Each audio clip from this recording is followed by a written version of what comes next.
একটা খাঁটি বাস্তব কথা কি জানেন? সমাজের একটা জিনিস বোঝা উচিত, দেরিতে বিয়ে করেও কিন্তু আজ পর্যন্ত কেউ মরে যায়নি। কিন্তু ভুল মানুষকে বিয়ে করে অনেকেই মরে গেছে। ভুল বিয়ের চেয়ে দেরিতে বিয়ে করা অনেক ভালো। আগে ম্যাচিউর হওয়া জরুরি, কারণ দিন শেষে ভালো থাকাটাই কিন্তু ম্যাটার করে। একটা ভুল মানুষ লাইফে এসে গেলে জীবন শেষ। ঠিকঠাক মানুষের সাথে না থাকলে জীবনটা কিন্তু একেবারেই শেষ হয়ে যায়। জীবনের শান্তি শেষ হয়ে যায়, সব কিছুই শেষ হয়ে যায়। জীবনে সবচেয়ে বড় ভুল করেছি মেয়ে হয়ে জন্ম নিয়ে। না আছে জীবনের কোনো দাম, আর না আছে কারো কাছে কোনো গুরুত্ব। আর সবচেয়ে বড় ভুল করেছি নিজের ইচ্ছাতে বিয়ে করে, আর সেটাই ছিল জীবনের সবচেয়ে বড় কাল হয়ে যে দাঁড়াবে সেটা কখনোই বুঝতে পারিনি। অন্য কাউকে দোষ দিয়ে আর কি হবে? আমার হাসিখুশি জীবনটা নষ্ট করার জন্য তো আমি নিজেই দায়ী। অনেকেই বিশ্বাস করবে না, কিন্তু ঠিকই নিজের ইচ্ছাতে বিয়ে করে নিজের পায়ে আমি নিজেই কুড়াল মারলাম। ভালোবেসে বিয়ে করার মতো ভুল সিদ্ধান্ত পৃথিবীর মধ্যে আমার মনে হয় আর দুটো নেই। না পারবেন কাউকে বলতে, না পারবেন সহ্য করতে। তার এমন এমন রূপ আপনি দেখতে পারবেন যে রূপ দেখার জন্য আপনি মোটেও প্রস্তুত থাকবেন না। আপনি শুধু তাকে দেখবেন, তার ব্যবহার দেখবেন আর মনে মনে আফসোস করবেন, এইটা ভেবে এই মানুষটাই কি সেই যাকে আমি ভালোবেসেছিলাম, যে মানুষটা আমাকে একদিন না দেখলে পাগল হয়ে যেত। এই ব্যাপারটা আপনার বুক ঝালাপালা করে দেবে, দিন শেষে করে দেবে ভেতরটা একেবারে চূর্ণ বিচীর্ণ। আমরা আসলে তখনই ফেসবুকে লিখি যখন আমরা আমাদের মনের কথাগুলো কাউকে বোঝাতে পারি না, বলতে পারি না। কিছু যন্ত্রণা আসলে ভাষায় প্রকাশ করা যায় না, তখন আসলে লিখে প্রকাশ করতে হয়। আমরা মেয়েরা আসলে ভালোবাসার কাঙাল। আমরা একটু সময় ছাড়া তাদের কাছে আর কী চাই? আপনি অপেক্ষায় থাকবেন কখন আপনার মানুষটা অনলাইনে আসবে, আপনাকে মেসেজ করবে, আর সে অপেক্ষায় থাকবে আপনার মেসেজের উত্তর হিসেবে এটা বলতে, লাঞ্চ টাইমে লাঞ্চ করে রেস্ট করি। এই টাইমেও কি শান্তি দিতে চাও না? আপনাকে এটা বোঝাবে আপনি তার সাথে কথা বলতে চান, মানে তাকে অশান্তি দিতে চান। এই একটা কথাই যথেষ্ট আপনার মনটাকে ছারখার করে দেওয়ার জন্য। আপনি শুধু এটা ভাববেন, এই মানুষটাই কি সেই যে আমার সাথে কথা বলার জন্য অপেক্ষায় থাকতো, দিন শেষে অর্ধেকটা সময় আমাকে দিত। এর উত্তর আপনি খুঁজেই পাবেন না। আর যেই মানুষটাকে দিনের পর দিন আপনি আপনার জন্য অপেক্ষা করতে দেখেছেন, আপনার জন্য সময় বের করে, আপনার জন্য যে প্রতিটা চিঠি লেখা, মেসেজ করা, কিন্তু সেই মানুষটাই বিয়ের পর একদম বদলে যাবে, অন্য রকমের হয়ে যাবে। আপনি বুঝতেও পারবেন না সেই মানুষটার পরিবর্তন। আপনি থাকবেন সংসার নিয়ে ব্যস্ত, আর সে থাকবে বাহিরে।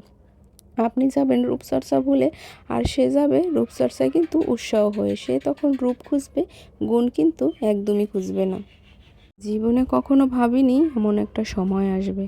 কাঁদতেও হবে, আবার সবার সামনে হাসি মুখে থাকতেও হবে। কারণ এর জন্য তো আমি দায়ী, অন্য কেউ তো দায়ী না। কারণ আমি আমার নিজের ইচ্ছাতে বিয়েটা করেছি, তাও আবার ভালোবাসার মানুষকে। যেই মানুষটা বিয়ের শুরুতে বলেছিল তোমার কোনো কষ্ট হবে না, আমি আছি তোমার পাশে, আমি সারা জীবন থাকবো এবং টেক কেয়ারও তোমার করব, তোমাকে কখনো কোনোদিনও কষ্ট পেতেই দেবে না, আর সেই পুরুষটাই বিয়ের 2 বছর পেরিয়ে যেতে না যেতেই বলে তোমাকে বিয়ে করাটাই আমার ভুল হয়েছে। তাহলে এই কথার উত্তর এখন আমি কোথায় খুঁজে পাবো? আর সেই কথাগুলো বলা আর সেই প্রিয় মানুষটাকে আমি কোথায় বা খুঁজে পাবো? এই মানুষটা আর সেই আগের মানুষটার মধ্যে অনেক তফাৎ। মাঝে মাঝে নিজের দিকে তাকালে অনেকটাই কষ্ট লাগে, খারাপও লাগে। জীবনটা তো এমন হওয়ার কথা ছিল না, জীবনটা তো একটু অন্যরকম হওয়ার কথা ছিল।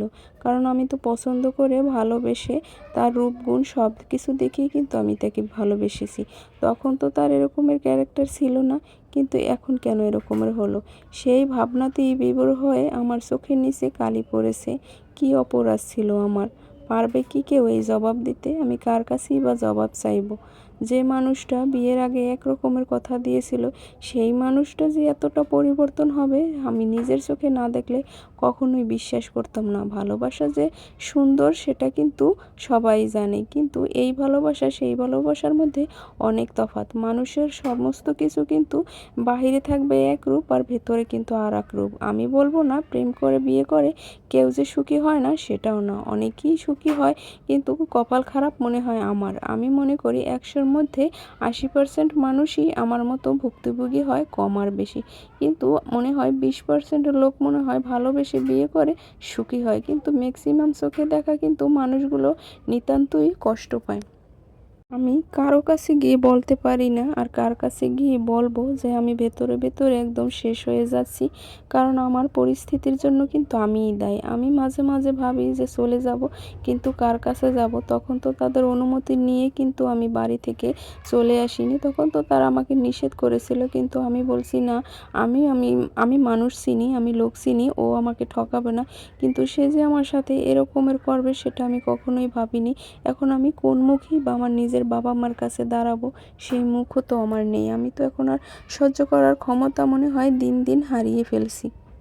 বিয়ের পর একটা মেয়ে কী চায়? একটা মেয়ে চায় একটু সময়, একটু তার স্বামীর কাছ থেকে ভালোবাসা, একটু কেয়ার। যে পুরুষের কাছে নিজের স্ত্রীর কোনো দাম নেই, মূল্য নেই, সে কখনো স্বামী হওয়ার যোগ্য না। শুধু ভাত কাপড়ের জন্যই কি মেয়েরা শ্বশুরবাড়িতে পড়ে থাকে? না, ভাত কাপড় তো বাবার বাড়ি থেকেও কিন্তু ভুরি ভুরি পরে এসেছে কাপড় চোপড়। মানে অভাবে কিন্তু ছিল না। বাপ মা গরিব হতে পারে, কিন্তু কোনো মেয়েকেই কিন্তু বাবা মা অযত্নে অবহেলায় কিন্তু বড় করে না। সবার বাবা মার কাছেই প্রত্যেকটা মেয়ে কিন্তু রাজকন্যার মতোই বড় হয়। শুধু কষ্ট হয় শ্বশুরবাড়িতে গিয়ে। আর সে যখন যদি পারফেক্ট মানুষ জীবনে আসে, তখন কিন্তু সেই কষ্টগুলো আর মনে থাকে না। সারাদিন আপনি গাধার মতো খাটবেন, কিন্তু দিন শেষে স্বামীর একটু মুখের হাসি, একটু ভালো ব্যবহার দেখলে কিন্তু আপনি সব কিছু ভুলে যাবেন। তখন আর ওই কষ্ট আপনার গায়ে লাগবে না। শুধু ভাত কাপড় দিলেই কিন্তু মেয়েরা সুখী হয় না। আপনাকে ভুরি ভুরি দেবে কাপড় চোপড়, আর স্বামী থাকবে যে আপনার বিরুদ্ধে, আপনাকে একটু সাপোর্ট করবে না, আপনার পাশে থাকবে না। তখন কিন্তু সেইগুলো আপনার কাছে বিষের মতো লাগবে। আপনার শ্বশুরবাড়িতে আপনার ননদ, শাশুড়ি, যা, দেবর, ভাসুর সবাই আপনাকে অবহেলা করবে, সবাই আপনার বিরুদ্ধে থাকবে। কিন্তু ওই স্বামী নামক মানুষটা যদি আপনার পাশে থাকে, একটু সাপোর্ট করে, একটু কেয়ার করে, তখন কিন্তু ওই কষ্টগুলো মনে হয় না কষ্ট। কারণ আপনার যে মেইন মানুষটা, সেই কিন্তু আপনার পাশে আছে, সে তো আপনাকে অবহেলা করতেছে না। কিন্তু যাই হোক, আর যদি স্ত্রীরা রাজপ্রাসাদেও থাকে আর স্বামী যদি তাদের বিপক্ষে থাকে, তখন কিন্তু তাদের মনে হয় যে না, এখান থেকে চলে যায়। আর সেই মেয়েটা তখন যদি ডিভোর্সের সিদ্ধান্ত নেয়, তখন কিন্তু সমস্ত দোষ এসে পড়ে ওই মেয়েটার। কারণ বর্তমান সমাজে এরকমের মেয়েদের কোনো মূল্যই নেই। তখন যদি বুঝতাম যে বিয়ের আগের মানুষটা আর বিয়ের পরের মানুষটার মধ্যে এতটা তফাৎ থাকবে, তাহলে কিন্তু এই ভুল সিদ্ধান্তে আমি কখনোই জড়াতাম না। আসলে মানুষের সাথে যদি চলাফেরা না থাকে, তাহলে ভেতরগত জিনিসটা একটা মানুষ কখনোই আর একটা মানুষের ভেতরগতটা খুঁজেই পাবে না। আর পরিস্থিতি এমন হয়েছে যে এখন আমি ছেড়ে যাওয়ার মতো কিন্তু পরিস্থিতিতে নেই। কারণ আমি কার কাছে যাব? তখন তো বাবা মার মুখ রাখিনি, তাদের মুখে চুনকালি মাখিয়ে তারপর কিন্তু আমি নিজের জীবনটা নিজেই শেষ করেছি। তখন তো আর বুঝলাম না যে এই মানুষটা আমাকে শেষ পর্যন্ত আমাকে এতটা কষ্ট দেবে, এতটা অবহেলা করবে। কখনো কি ভাবা যায়? ভালোবাসার মানুষ এরকমের কষ্ট দেয়, কিন্তু প্রেম করে বিয়ে করেই কিন্তু এরকমের পরিস্থিতির সম্মুখীন যে আমাদের মতো যে বোনেরা আছে, তারা কিন্তু অনেকটাই সম্মুখীন হয়। আমার মতো কিন্তু অনেকেই এই ভুল আর পৃথিবীতে কেউ করো না। কারণ আমি যে ভুল করেছি, আমি চাইবো না যে অন্য কেউ আর এই ভুল করুক। বাবা মার পছন্দ মতো বিয়ে করুক, সুখ শান্তি দেওয়ার মালিককে আল্লাহ। তখন যদি অশান্তি হয়, সেটা বাবা মাই বুঝে নেবে, দেখে নেবে। আর আপনি কাউকেই পাশে পাবেন না, কারণ একটা কথাই তারা বলবে, তখন আমাদের কথা শুনিসনি, এখন আমরা কি করব? তোরটা তুই বুঝে নে, তোরটা তুই ম্যানেজ কর। তখন এই মুখটা কোথায় রাখি, আল্লাহ তাআলা ছাড়া কেউ বোঝাতে পারবো না, কাউকে বোঝাতেই পারবো না যে এই সমস্ত কিছুর জন্য আমি দেয়। কেউ কি চায় বলেন অশান্তিতে থাকতে? কেউই চায় না অশান্তিতে থাকতে। সবাই চায় একটু ভালোভাবে বেঁচে থাকার জন্য। আমরা মেয়েরা আহামরি কিন্তু বেশি কিছু চাহিদাই নেই। যারা ঘরোয়া পরিবেশে বড় হয়, ঘর সংসারী মেয়ে, তারা কিন্তু আহামরি তাদের সেরকমের চাহিদা থাকে না। শুধু একটু ভালোবাসা, সারাদিন পর স্বামী এসে তাদের সুন্দর একটা মুখের হাসি, বলবে তুমি সারাদিন অনেক কাজ করছো, এখন একটু বিশ্রাম নাও, একটু রেস্ট নাও। স্বামীর এরকমের কথা শুনলে প্রত্যেকটা মেয়েই কিন্তু আসলে আনন্দে গদগদ হয়ে যায়, আর অল্পতেই কিন্তু তারা খুশি হয়ে যায়। আর সেরকমের এতটুকু ভাগ্য মনে হয় আমরা মেয়েরা নিয়ে জন্মাইনি।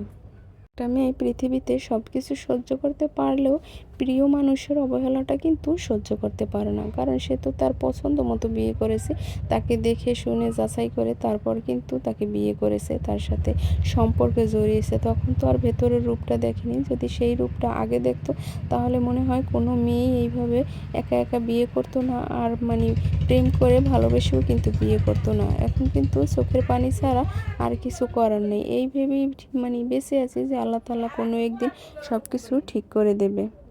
মাঝে মাঝে ভাবি যে এখনই আমার এই বয়সে এত টেনশন, এত চিন্তা ভাবনা, চোখের পানি ঝরে, আমার শেষের জীবনে কী আছে, আমার শেষ বয়সে কী হবে, ভবিষ্যতে কী হবে। এ কথা ভাবতে ভাবতে আরও চোখের জল গড়িয়ে পড়ে যায়। সেটা আল্লাহ ছাড়া কেউই জানে না যে এখনই আমার এই অবস্থা, ভবিষ্যতে কী হবে আল্লাহ তাআলা ছাড়া কেউই জানে না। তাও আল্লাহর কাছে শুকরিয়া, আল্লাহ যেন একটু ভালো রাখার আর ভালোবাসার সুযোগ দেয়, প্রিয় মানুষটা যেন আমাকে বোঝে। এই ভরসায় কিন্তু সামনের দিনগুলো একটু একটু করে পাড়ি দিচ্ছি। না চাইতেও সব কিছু মেনে নিচ্ছি, যদি আল্লাহ তাআলা কোনোদিনও মুখের দিকে তাকায়। একটা কথা কি জানেন, বিয়ের আগে যে পুরুষ বলবে তোমাকে বিয়ের পর কখনোই কষ্ট পেতে দেব না, তোমাকে রাজরানী করে রাখবো, বিশ্বাস করেন সেই পুরুষটাই বিয়ের পর আপনাকে বলবে তোমাকে বিয়ে করাটাই আমার জীবনের সবচেয়ে বড় ভুল ছিল। দিন শেষে একটা কথাই বুঝলাম, বেশি ভালোবাসা আশা করা, গুরুত্বের আশা করা শুধুই বোকামি। কারণ এসব আশা তখনই করা যায় যখন মানুষটা সত্যি আপনাকে ভালোবাসে। ভালো লাগা আর এই ভালোবাসার মধ্যে অনেক পার্থক্য রয়েছে। সময় খুঁজে প্রিয় মানুষের সাথে যোগাযোগ করা আর সময় পেলে যোগাযোগ করা, এই দুটোর মধ্যে কিন্তু অনেকটা পার্থক্য।